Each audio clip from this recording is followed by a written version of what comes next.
여러분 안녕하세요. 토익의 대명사 주대명입니다. 우리 Part 7 이론 특강 오늘 마지막 부분은 이중지문, 삼중지문, Multiple Passage에 대해서 좀 얘기해 드릴게요. 연계 문제에 대한 설명을 집중적으로 좀 하죠. 자, 먼저 여러분들이 아시다시피 지문이 2개, 3개 붙어있는 이 Multiple Passage는 마지막에 5세트 붙어서 총 25문제로 상당한 비중을 차지하고 있습니다. 기본적으로 여러분이 아시다시피 이 더블 패시지나 트리 패시지는 지문도 2개, 3개, 문제도 5개나 되기 때문에 상당한 심리적 압박을 줄 수가 있어요. 그런데 최근에 여러분이 시험을 쳐보셨으면 아시겠지만 지문이 이렇게 예를 들어서 2개 또는 3개가 붙어 있다 하더라도 이 지문들이 굉장히 짤막짤막해요. 문제 5개 이렇게 붙어 있겠죠. 그래서 뭐 5줄짜리 이메일 그리고 뭐 한 6줄짜리 아티클 이런 식으로 돼 있기 때문에 지문의 숫자만 3개일 뿐이지 사실 모아놓으면 그렇게 많지 않아요. 원래 싱글 패시지 하나에 문제 2개, 3개 붙잖아요. 그러니 문제 5개니까 일반적인 싱글 패시지 한 2개 붙은 정도의 분량이라고 보시면 돼요. 그래서 더블보다는 트리플이 훨씬 더 어렵거나 복잡할 거라는 건 선입견입니다. 큰 차이 없어요. 그래서 더블, 트리플, 싱글 패시지 다 비슷하게 생각하시면 돼. 하지만 트리플 패시지에서는 사실 지문 3개를 다 건드리면서 문제를 내는 경우들이 한 번씩 있어요. 이런 경우 이제 정보 3개를 연결해서 연계시키는 거죠. 그 능력이 정말 중요합니다. 어차피 지문 곳곳을 다 건드리는 경우가 많기 때문에 더블 트리플에서는 특히 나트륨 문제도 많이 들어가니까 그래서 더블 트리플에서는 선지문으로 공략을 하시는 것도 괜찮아요. 지문을 먼저 읽고 문제를 푸는 건데 이것이 갖고 있는 장점이 있어요. 문제 5개를 미리 읽었다. 그리고 지문을 쭉 훑어보는 게 일반적으로 문제를 먼저 보는 선질문 공략인데 일반적으로 파7에서 많이 하죠. 싱글 패스는 특히 그렇게 많이 해요. 질문부터 먼저 읽고 키워드 파악한 후에 지문으로 가는 거지. 그런데 이렇게 하는 경우에 실제 시험이 2시간이기 때문에 마지막 부분에 더블 트리플을 풀 때쯤 되면 체력적으로 상당한 에너지가 소모돼 있어요. 그런 상태에서 문제 5개를 읽어서 키워드를 잡아놓고 지문을 읽어가다가 관련된 게 나올 때마다 왔다 갔다 한다. 이론은 되게 쉬운데 생각보다는 체력적인 소모가 굉장히 많습니다. 그래서 불필요하게 시간도 소모되고 체력도 소진되는 우려되는 부분이 있어요.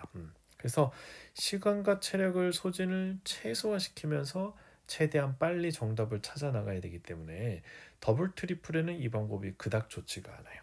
그래서 시험적인 부분에서 마지막에 더블 트리플 들어갈 때 보통 한 30분 이상 남거든요.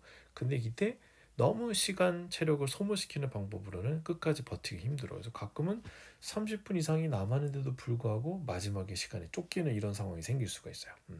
또 더블 트리플에는 not true, not mention 문제들이 좀 많이 들어갑니다. 보통 5문제 중에 2개. 그럼 이 2개는 정보 8개를 확인해야 돼요. 그럼 나머지 문제 3개, 보기 4개, 8개, 13개의 정보를 동시에 힘들어요. 그래서 이런 경우는 보기를 미리 읽으니 차라리 그냥 지문을 차분히 읽은 다음에 나중에 보기 8개를 읽으면서 맞는 거 하나씩 체크하는 것이 필요합니다. 그래서 지문을 차분하게 정독한 후에 문제를 풀어나가는 게 더 나을 수도 있어요. 왜? 어차피 지문 구석구석을 다 읽게 만드니까요. 그래서 우리가 문제를 먼저 읽는 거 선질문이죠. 선질문의 전략은 결과적으로는 내가 필요한 것이 뭔가 파악하고 그 필요한 정보만 뽑아낸다라는 장점이 있는 건데 시간을 줄이는 거죠. 하지만 어차피 지문을 다 읽어야 된다면 이 장점은 희석이 되는 거죠. 오히려 체력 소모가 더 커지는 거예요. 그래서 어차피 지문 처음부터 끝까지 다 훑어야 되는 상황이라면 지문을 쭉 다 읽은 다음에 그리고 문제를 푸는 쪽도 괜찮다라는 거죠. 단 이렇게 하는 경우에 최대 단점이 있어요. 지문을 쭉 다 읽었어. 그리고 문제를 보는데 보기를 보면 아까 본 것도 같고 아닌 것도 같고 또는 아까 보기는 봤는데 어디서 봤더라 이런 상황이 생길 수 있어요. 그렇기 때문에 지문을 먼저 읽는 경우에는 최대 단점이 보기는 봤는데 또는 봤는지 안 봤는지 확신이 안 생기는 거죠. 그럼 결국 다시 훑어봐야 되는 거야. 그럼 시간 소모가 생겨요. 그래서 항상 지문을 먼저 읽는다면 그렇게 하는 경우에는 지문을 읽으면서 주요 정보에다가 동그라미를 친다든지 밑줄을 치세요. 그리고 나열되는 경우는 1, 2, 3 이렇게 넘버링을 하셔가지고 시각화시키세요.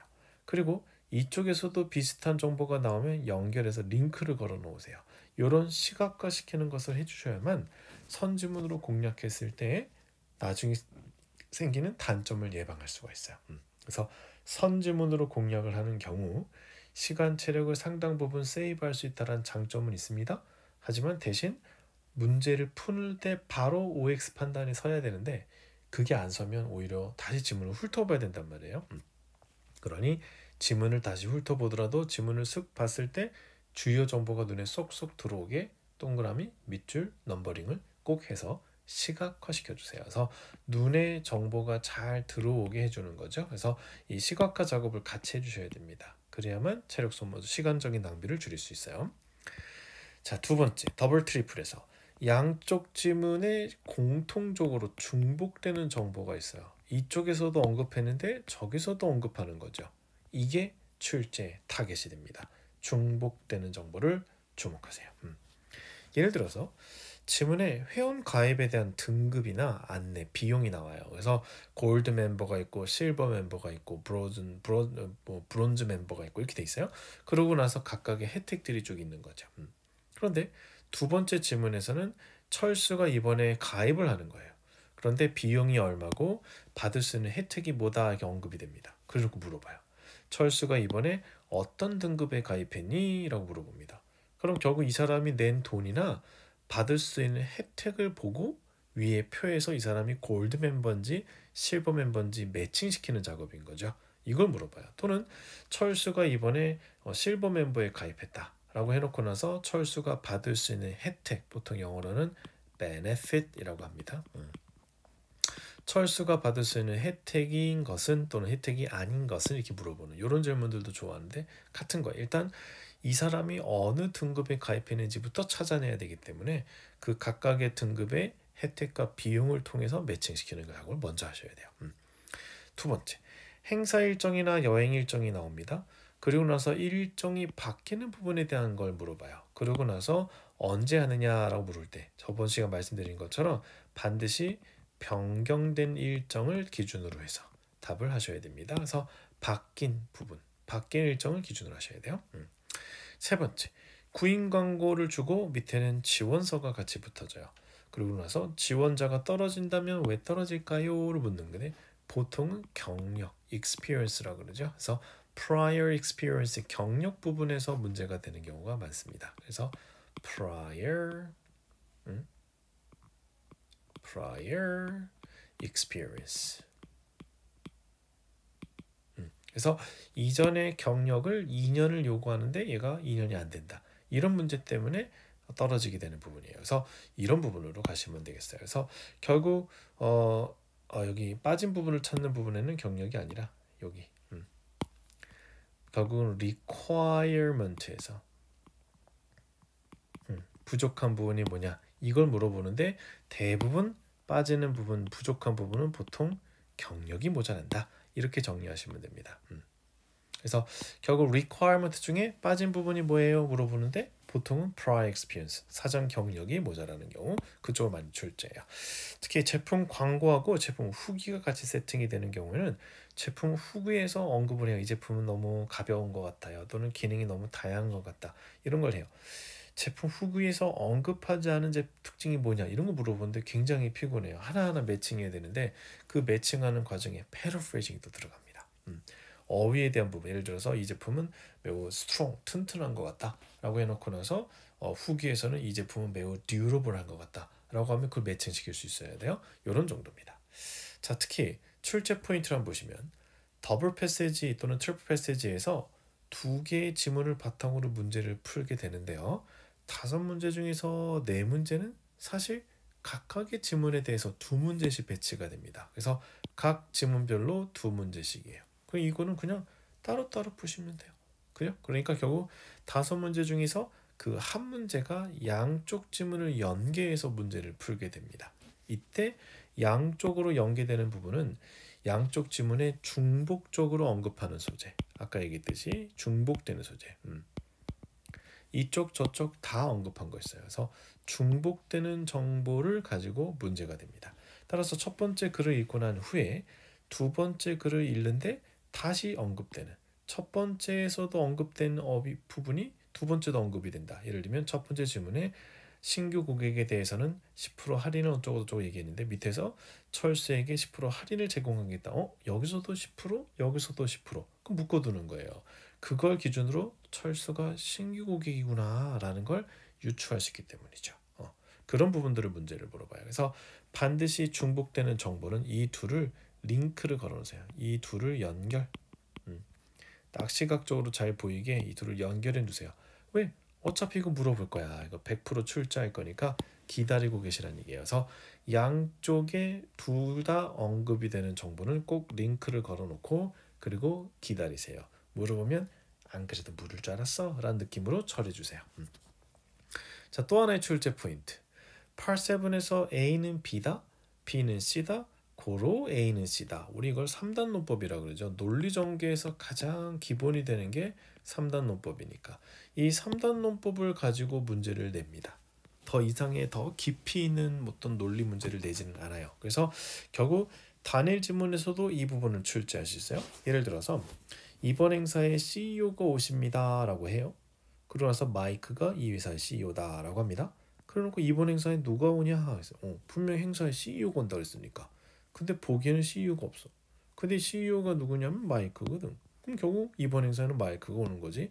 이렇게 푸는 거예요. 자, 어때? 굉장히 쉽죠. 근데 이런 거를 되게 복잡하게 지문 여러 군데의 정보를 흐트러 놓는다는 거죠. 그러니 시간만 충분하면 정말 다들 풀 수 있는 문제예요. 그런데 시간이 쫓기고 체력적으로 부담이 오다 보니까 이런 쉬운 문제도 상대적으로 어려운 것처럼 착각을 할 수 있는 거죠. 체감 난이도가 높아지는 거예요. 그래서 결국 여러분들이 연계 문제를 잘 틀리고 못 푼다라고 약간의 트라우마가 있는 분들은 그게 사실 연계 문제 자체가 어렵다기보다 내가 시험을 칠 때 그 연계 문제를 만나는 타이밍이 2시간 시험의 끝부분이고, 즉 시간의 압박과 체력적으로 많이 체력이 소진된 상태에서 만났기 때문에 이런 문제가 생긴다라고 생각하시면 돼요. 그렇다면 결과적으로는 더블 트리플에 대한 부담이 크신 분은 전에 말씀드렸듯이 RC가 시작이 될 때 더블 트리플을 먼저 처리하는 형태로 체력과 시간의 압박을 좀 벗어나는 것도 좋은 방법이에요. 절대적 난이도가 높지는 않기 때문이죠. 그래서 그런 부분이 필요합니다. 자, 단순한 3단 논법 그것만 가지고도 연계 문제를 해결할 수 있다라는 얘기 해드릴게요. 세 번째, Part 7에 대해서 전체적인 전략과 시간 안배를 좀 얘기해 볼게요. 먼저 여러분이 아시는 것처럼 147번부터 162번까지는 싱글 패시지예요. 싱글 패시지고 164번부터 175번까지는 허리 부분인데 싱글 패시지지만 지문 하나당 문제가 3개, 조금 4개씩 등장하기 때문에 특히 기사글이 포함이 되어 있죠. 상당하게 부담을 줄 수 있어요. 그럼 마지막 176번부터 200번까지는 이제 다중지문으로 5세트가 구성이 됩니다. 전체적인 RC 75분에 대한 분배는 Part 5, 6는 18분 정도가 가장 적합해요. 이 시간은 결국 실험을 통해서 우리 해보니까 18분보다 시간을 많이 주더라도 Part 5, 6의 정답률이 크게 개선되지는 않았어요. 결국 모르는 건 시간도 줘도 어차피 고민하지 모르는 거죠. 그래서 그 시간을 더 줄이니까 16분, 15분 하니까 또 너무 빨리 풀어서 실수가 나오더라고요. 그래서 18분의 시간이면 적정 시간이라는 결론에 도달한 겁니다. 결국 Part 5, 6의 시간을 더 투자하는 것보다는 그 시간을 오히려 Part 7에 투자하시는 것이 더 현명하다라는 얘기죠. 물론 저는 Part 7이 52분 안 걸려요. 한 6분, 7분이면 다 풀어요. 독해가 좀 빨라요. 하시는 분은 남는 시간을 Part 5, 6에 투자하거나 아니면 전체적으로 리뷰하는 형태로 재투자하시면 됩니다. 제 얘기는 일반적으로는 이 정도 시간 배열이 가장 이상적이다, 최적화된다라는 얘기죠. 그래서 기본적으로 18분에 Part 5, 6 끝내시고 52분에 걸쳐서 Part 7을 해결하시고 5분이 남는 건 결국 약간 앞에서 고민이 됐던 문제들을 다시 한번 훑어보는 그런 형태로 75분을 운영하시면 가장 좋습니다. Part 7을 52분을 줬다는 얘기는 결국 Part 7 문제 하나당 거의 1분 정도의 내외로 풀어줘야 된다는 얘기죠. 하지만 초반에부터 1분씩 잡고 지문 하나에 문제 2개니까 한 문제당 1분씩 해서 2분 잡고 여유롭게 안 돼요. 시간이 가면 갈수록 체력 부담이 온다는 사실을 기억하세요. 따라서 초반에는 문제 하나당 40초 남짓으로 풀어주셔야 돼요. 그래서 처음에 147번부터 62번까지의 싱글 패세지 부분은 문항당 40초 정도의 속도감으로 한 10분에 걸쳐 17문제 정도를 쭉 풀어나가셔야 됩니다. 이 부분은 여러분이 늘 알다시피 글의 종류 보시고 그리고 누가 누구에게 왜 썼는지 항상 SRW를 꼭 찾아보셔야 되죠. 그래서 이건 기본이니까. 그래서 누가 누구에게 왜 파악하시고 그리고 나서 문제의 키워드를 파악한 후에 이제 not to mention 같은 경우는 보기부터 읽는 거죠. 그래서 키워드 선정하시고 풀어나가는. 그래서 기본적으로는 약간 선질문. 질문을 먼저 보고 문제의 키워드 보신 후에 본문을 공략하는 형태로 시간을 좀 세이브하는 내가 필요한 부분만을 찾아서 서칭하고 그 불필요한 부분들은 스캐닝하는 거, 스키핑하면서 필요한 부분만 스캐닝, 서칭하면서 시간적인 이점을 누리셔야 됩니다. 여기서는 이 방법을 통해서 좀 빠르게 푸는 게 필요하죠. 중간에 허리 부분인데 이 허리 부분은 사실 다중지문으로 가기 전에 여러분의 시간과 체력을 소모시키기 위한 전략적 배치가 좀 있어요. 그래서 문제는 10문제에서 12문제 정도밖에 되지 않지만 난이도가 좀 있게 느껴집니다. 특히 아티클이 들어가 있으면서 상당한 피로감을 줄 수가 있어요. 그래서 이 경우에는 이 부분을 약간 건너뛰고 다중지문 즉 멀티플 패세지부터 먼저 처리한 후에 다시 돌아오셔도 됩니다. 그래서 출제 우선 공략은 일단 싱글 패세지 먼저 짤막한 것들 먼저 보세요. 그리고 나서 중간을 스킵하고 더블 트리플로 갔다가 마지막에 다시 이 좀 어려운 허리 부분으로 돌아오는 것도 괜찮아요. 그죠? 그래서 이런 것들도 한번 생각해 보시면 좋겠어요. 꼭 이렇게 하라가 아니라 이 중간 부분에서 여러분이 시간적인 부분도 쫓기게 되고 체력적인 부분도 상당히 고갈을 시킬 수가 있어요. 그래서 이 파트 64번부터 75번 사이에서 시간과 체력적인 부분 출제자가 원하는 대로 말려버리시면 그 이후에 마지막 76번부터의 다중지문을 푸실 때 너무너무 피로감이 느껴지는 거죠. 집중도 되지 않고 시간은 또 너무 빨리 지나가게 되고 그래서 이 부분이야. 그래서 시간 체력을 소모시키기 위한 전략적 배치라는 부분을 감안하셔서 이 부분을 건너뛰고 더블 트리플이 끝나고 나서 이 부분을 마지막으로 공략하시면 출제자의 의도를 역으로 이용하는 그런 형태가 된다는 얘기입니다. 특히 아티클도 들어가 있고 문제도 많기 때문에 이쪽에서는 선지문, 지문을 쭉 정독하신 후에 그리고 나서 문제를 풀어가는 형태로 시간도 좀 충분히 가지시는 게 필요해요. 그래서 앞에 문제는 문제 하나당 40초지만 여기서는 문제 하나당 한 1분 정도에 가까운 시간을 투자하셔야 됩니다. 76번부터 200번까지의 경우에는 일단 얘도 선지문이 좋아요. 지문을 읽은 다음에 그리고 문제를 푸시는데 너무 정독할 수는 없고 약간 빠른 속도로 정독을 합니다. 그리고 나서 중요한 정보에는 반드시 시각화. 내가 볼 때 중요하다 여겨지는 정보에는 꼭 별표나 동그라미를 쳐서 시각화를 해주셔야 됩니다. 특히 두 지문의 연계 정보는 링크를 걸어서 표시를 해두시기 바래요. 그래서 그리고 요거는 기다렸다가 물어보면 바로 해결하는 그런 전략이 필요하겠습니다. 자, 87 총 6개의 강의를 통해 가지고 전체적인 이론 정리 좀 했어요. 그지? 이거 말고도 제가 팟7 전체적으로 정리하는 부분에 대한 특강까지 해가지고 팟7 부분에서 수업 시간에 많이 다루지 못한 부분들은 이렇게 인강을 통해서 보충을 좀 해봤습니다. 여러분들이 전반적인 전략이나 이런 것들을 갖추더라도 사실상 독해의 가장 기본은 어휘력과 문장 구조 분석력 이 두 가지가 돼야 돼요. 그래서 어휘가 80%, 문장 기본 분석력이 20%니까 팟 5, 6를 위해서라도 어휘력과 문장 구조 분석을 꾸준히 해나가시면 팟 7의 독해는 상당 부분 자연스럽게 해서 개선이 된다라고 생각하시면 됩니다. 팟 7을 위한 특별한 훈련을 따로 한다기보다 문장 구조 분석과 어휘를 계속 늘려나가면서 팟 7은 전체적으로 시간 관리하고 문제를 풀어가는 어떤 요령을 조금 익혀나가는 그런 형태로만 관리하시면 돼요. 독해력 자체를 키우기 위해서 모의고사 10세트를 풀어보는 건 아니에요. 그래서 그런 방법은 맞지 않습니다. 자, 오늘 여기까지 정리하겠습니다. 고생 많았습니다.